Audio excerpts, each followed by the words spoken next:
ರೀ ಕಾಫಿ ತಗೊಳ್ಳಿ ಬನ್ನಿ.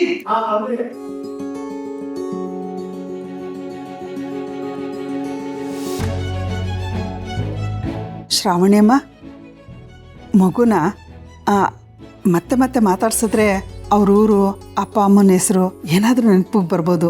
ಇನ್ನೊಂದ್ಸರಿ ಮಾತಾಡ್ಸಿ. ಹೌದು ಶ್ರಾವಣಿ, ಕೇಳು. ಇರು, ನಾನೇ ಕೇಳ್ತೀನಿ. ಬಂಗಾರಿ, ನಿನಗೆ ನಿಮ್ಮೂರು ಯಾವುದು ಅಂತ ನೆನಪಾಗ್ತಿದ್ಯಾ? ನೀನು ಆಟ ಆಡಿದ್ದು, ನೀನು ಶಾಲೆಗೆ ಹೋಗಿದ್ದು, ಅಪ್ಪ ಅಮ್ಮನ ಜೊತೆ ಸಮಯ ಕಳೆದಿದ್ದು, ಇದೇನಾದರೂ ನೆನಪಾಗ್ತಿದ್ಯಾ?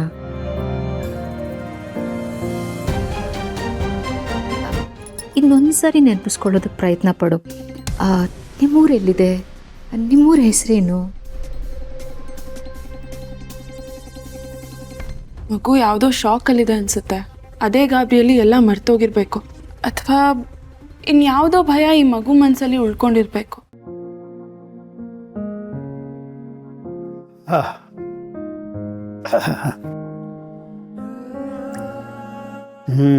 Thank you. ತಮಿಳುನಾಡು ರಾಜಕೀಯದಲ್ಲಿ ಹೊಸ ಅಲೆ, ಕರ್ನಾಟಕ ಚುನಾವಣೆ ಶೀಘ್ರದಲ್ಲೇ ಘೋಷಣೆ. ರತ್ನಗಿರಿ ವನದುರ್ಗ ಎಸ್ಟೇಟ್ ಬಳಿ ಆನೆಗಳು ತೋಟಕ್ಕೆ ನುಗ್ಗಿ ಅಪಾರ ಬೆಳೆ ನಾಶ.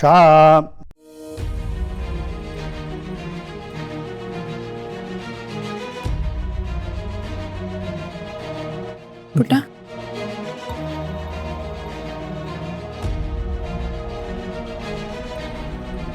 ಪುಟ್ಟ ಪುಟ್ಟ, ಯಾಕಲ್ಲಿ ನೋಡ್ತಿದ್ಯಾ? ಏನಾಯ್ತು? ಊರು ಊರು ಊರಾ? ನಿನಗೆ ನಿಮ್ಮೂರು ನೆನಪಾಯ್ತಾ? ನಿಮ್ಮೂರ ಹೆಸರೇನು? ಊರು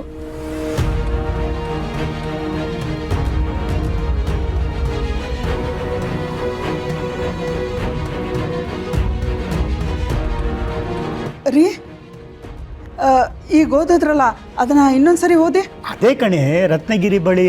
ಊರು ಮಾವ, ನೀವ ಹೆಸರು ಹೇಳಿದಾಗ ಮಗು ಊರು ಅಂತ ಹೇಳ್ತಾ ಇದೆ. ಪುಟ್ಟ, ನಿಮ್ಮೂರು ರತ್ನಗಿರಿನಾ?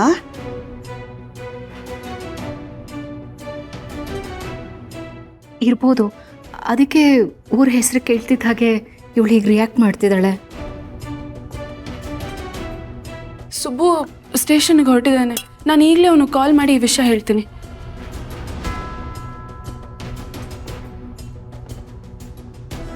ಸದ್ಯ ಆ ಭಗವಂತನ ದಯದಿಂದ ಮಗುಗೆ ಏನೋ ನೆನಪಾಗ್ತಾ ಇದೆ. ನಿಮ್ಮಿಂದ ರೀ ನೆನಪಾಗ್ತಿರೋದು. ನೀವು ಇಷ್ಟು ದಿನ ಪೇಪರ್ ಓದಿದ್ದಕ್ಕೆ ಈಗ ಸಾರ್ಥಕ ಆಯ್ತು ನೋಡಿ. ಭಗವಂತ.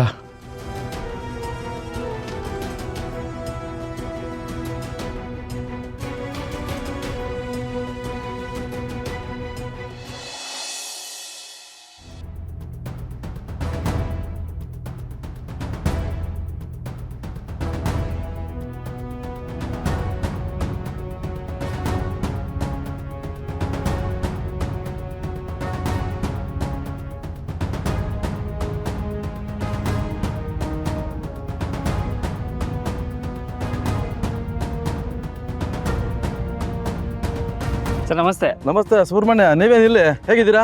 ಚೆನ್ನಾಗಿದ್ದೀನಿ ಸರ್, ನೀವು ಚೆನ್ನಾಗಿದ್ದೀರಾ? ಹಾಂ, ಚೆನ್ನಾಗಿ. ನಿಮ್ಮನ್ನು ಹಿಡ್ಕೊಂಡೆ ಸ್ಟೇಷನ್ ಹತ್ರ ಬರ್ತಿದ್ದೆ. ಸದ್ಯ ನೀವಿಲ್ಲೇ ಸಿಕ್ಕಿದ್ದು ಒಳ್ಳೇದಾಯಿತು. ನಂದು ಅಕ್ಕ, ಯಾಕೆ ಏನಾಯಿತು? ಏನಾದರೂ ಪ್ರಾಬ್ಲಮ್ಮಾ?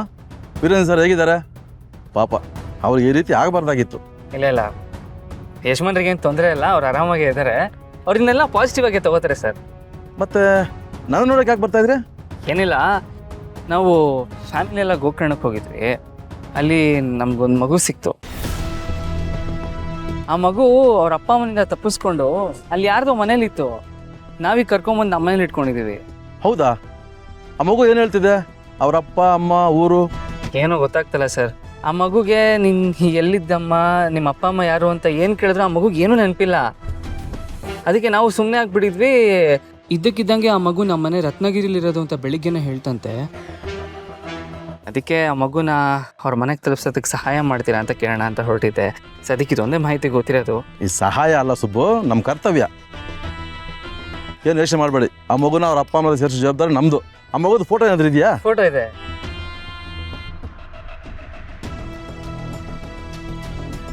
ಕಳಿಸಿದ್ದೀನಿ.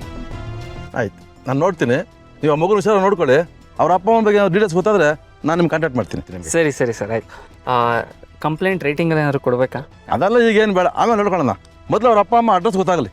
ಸರಿ ಸರ್, ಅದಕ್ಕೆ ಕಾಯ್ತಾ ಇರ್ತೀನಿ. ಆಯ್ತು, ಥ್ಯಾಂಕ್ ಯು. ಓಕೆ.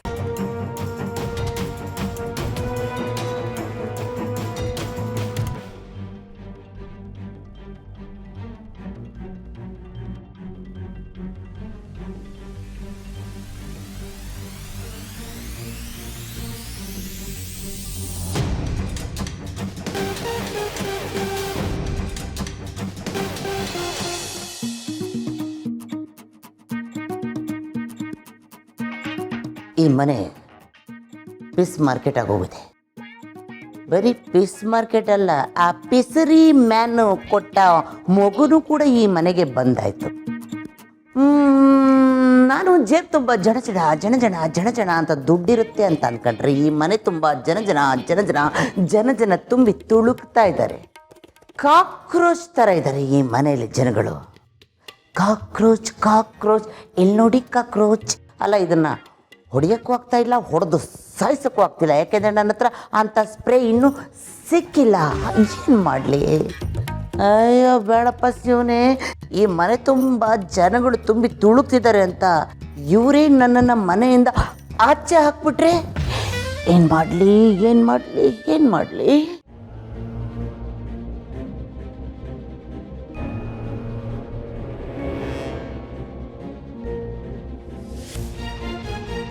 ಧರ್ಮಛತ್ರಕ್ಕೆ ಬಂದು ಧರ್ಮದ ಏಟನ್ನ ತಿನ್ಬೇಡ. ಹೋಗಲೇ ಪುಟ, ನಿಂಗೇನೂ ಆಗಿಲ್ಲ ಅಲ್ವಾ?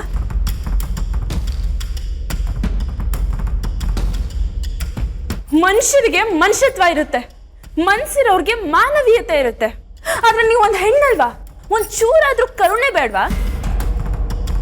ನನಗಿಲ್ಲ ಮೇಡಮ್ ಅವರೇ. ಅದೇನೋ ಹೇಳಿದ್ರಲ್ಲ, ಅದು ಯಾವುದೂ ನನಗಿಲ್ಲ. ಯಾಕೆಂದ್ರೆ ನಾನು ಎಲ್ಲ ಬಿಟ್ಟಿರೋಳು, ಮೂರೂ ಬಿಟ್ಟಿರೋರು ಮನೆಗೆ ಬಂದು ಜಾಂಡ ಉಡಿ ಬಿಟ್ಟಿ ಕೂಳ್ ತಿಂತಿರೋಳು. ನನಗೆ ಯಾಕೆ ಮೇಡಮ್ ಈ ಕರುಣೆ, ದಯೆ, ಮನುಷ್ಯತ್ವ ಇದೆಲ್ಲ?